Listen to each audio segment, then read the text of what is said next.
In almost every supermarket lies a piece of history.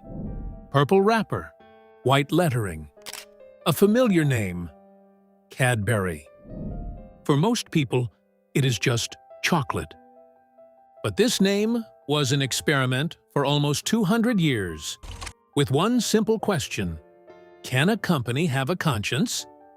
This story can be told through a few objects: a cup, a machine, a garden fence, a cocoa bean, a coin, a share.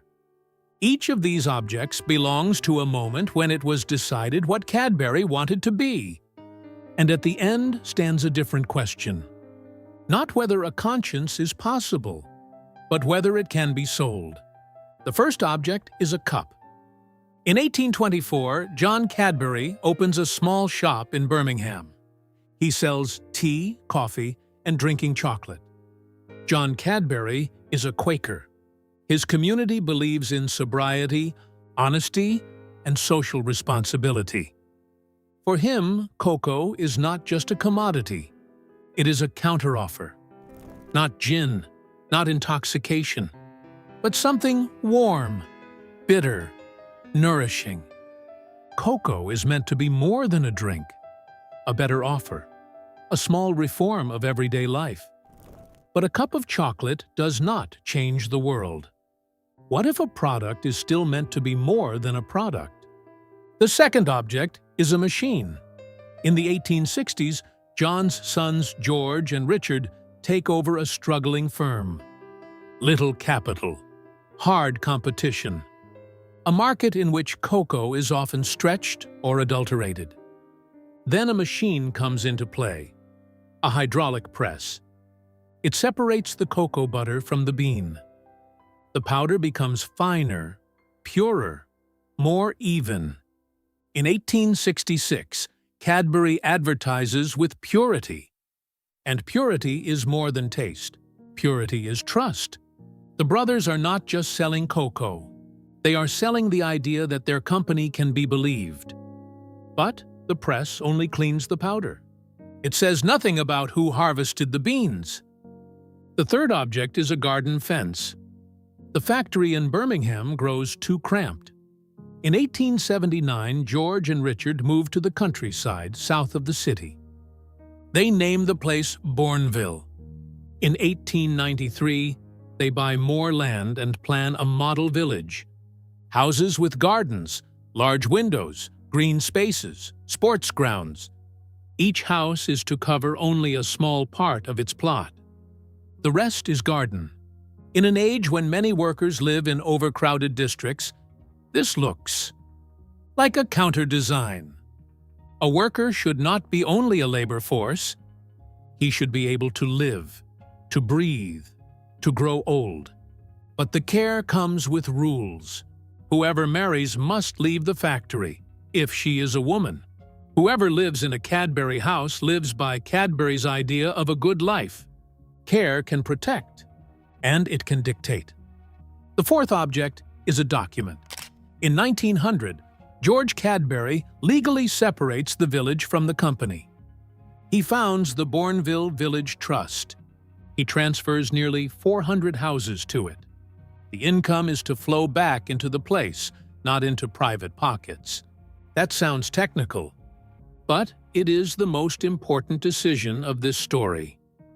What is only promised can break. What is written into a structure holds. George Cadbury gives the village this protection. He does not give it to the company. And to one thing no one gives it: the cocoa itself. The fifth object is a bean. Every chocolate begins far away from the shelf. Around 1900, Cadbury sources almost half of its cocoa from São Tomé and Príncipe, Portuguese islands in the Gulf of Guinea.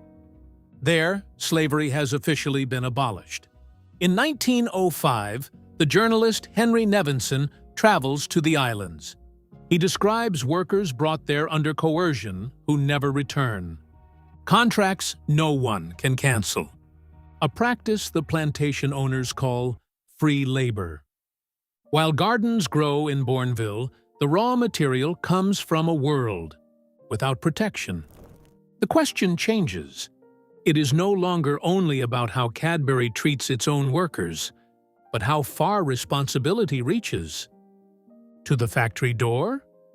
Or to the bean? William Cadbury hears the first rumors as early as 1901. By 1903, they are considered confirmed. Yet, Cadbury does not stop buying there. There are letters, journeys, negotiations with authorities. The firm sends its own man to the islands to investigate. One can see this charitably. Cadbury wants certainty before the company acts.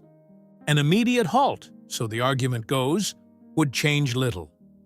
Someone else would simply buy the cocoa. But one can also see it differently.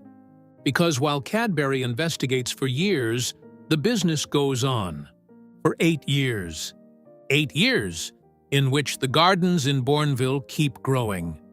And it is exactly here that the story becomes uncomfortable. Not because Cadbury is simply evil, but because good intention and self-interest coincide.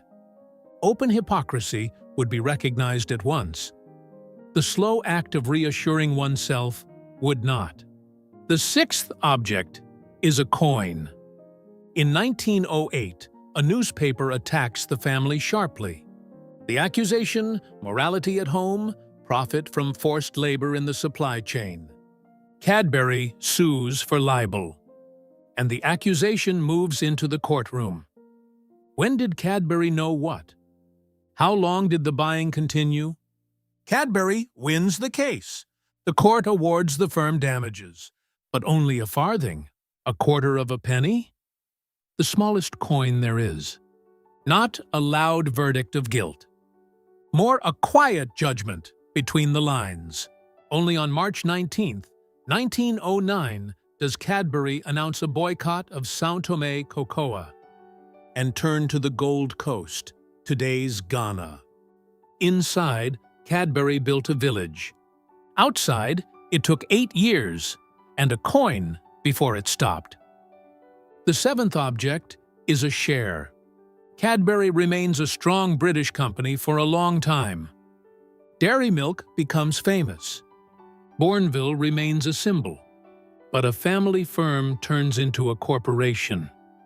Mergers, stock market, management. The old Quaker culture does not vanish in a single day. It grows thinner. And the thinner it grows, the more only the structure remains. At Cadbury, this structure is called ownership through shares, and shares can be sold. In 2009, Kraft Foods makes a takeover offer. Cadbury refuses at first. Workers, unions, and politicians set themselves against the sale. To many, Cadbury is more than a company, a piece of British identity. But a symbol has no vote.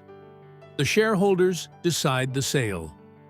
In January 2010, the takeover is agreed at 840 pence per share. The company is valued at around £11.5 billion. Almost 200 years change hands, not through a scandal, but through a procedure.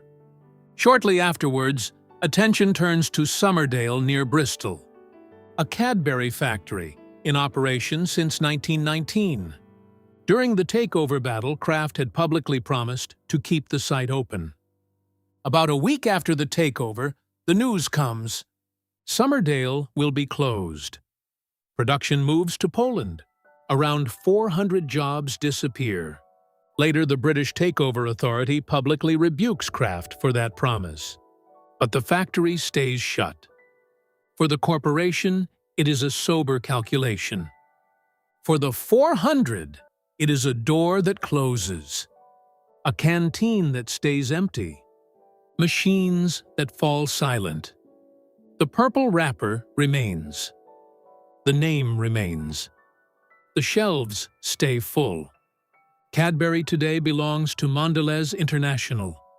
The brand lives on, worldwide, successful. In Bourneville, the houses, the streets, The green spaces still stand today. The trust still exists. The village had a form. The bean had none. The company had none. The village remained. The rest was sold.